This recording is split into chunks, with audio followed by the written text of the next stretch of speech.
modified 3 to 5 minute warm-up. Okay, this is a warm-up for somebody that may lack stability, may not be able to go through our full dynamic moving warm-up, and should take about 3 to 5 minutes, but it's very important that you start your workout warming up your joints, warming up your muscles for the work that you're about to put them through. Okay, so we'll start with just forward arm swings.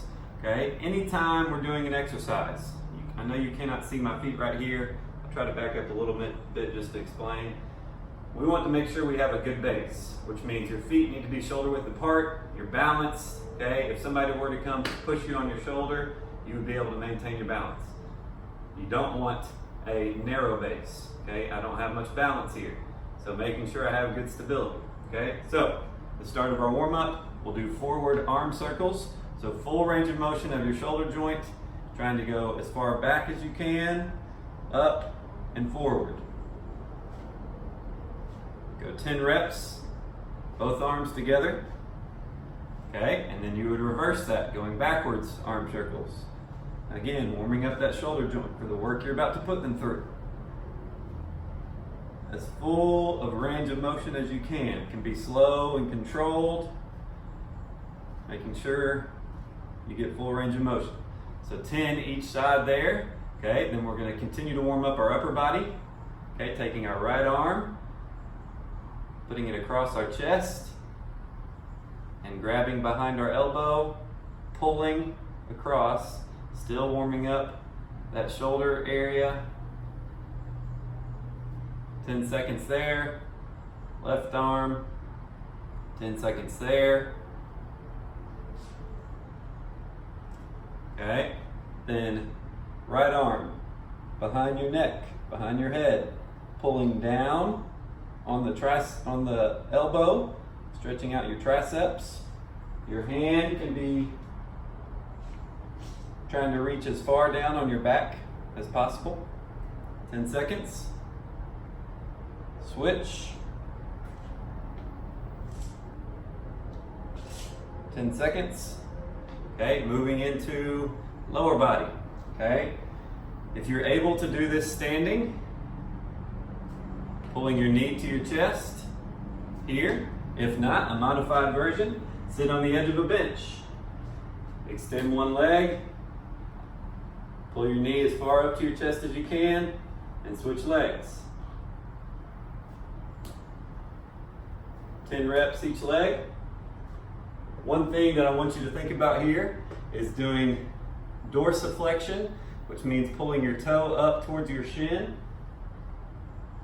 Okay, toe up towards your shin as opposed to plantar flexion, toe down. Pull that toe up, helps with warming up that ankle joint. So 10 each leg of knee to chest, and then you can do heel to butt. And if you're able to do a calf raise with this, to add to it, do that.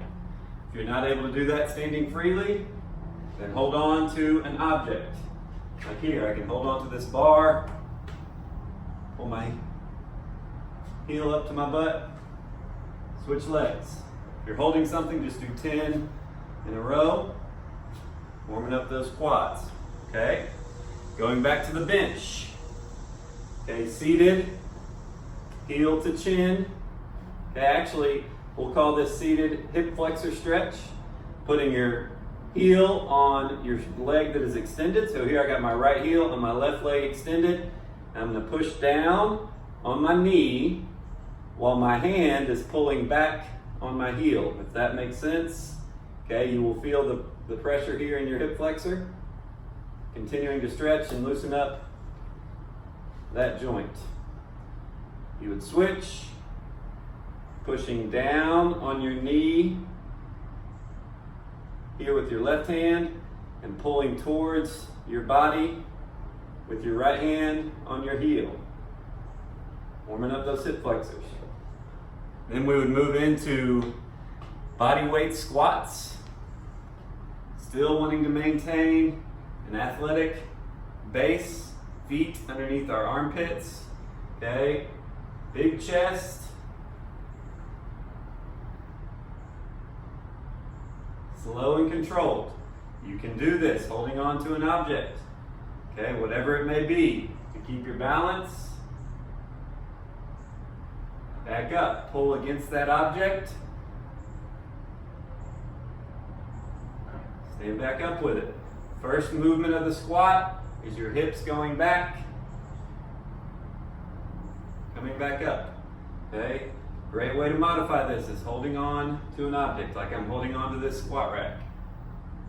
That way you can pull yourself back up, okay? So that would complete our 3 to 5 minute full body modified warm-up.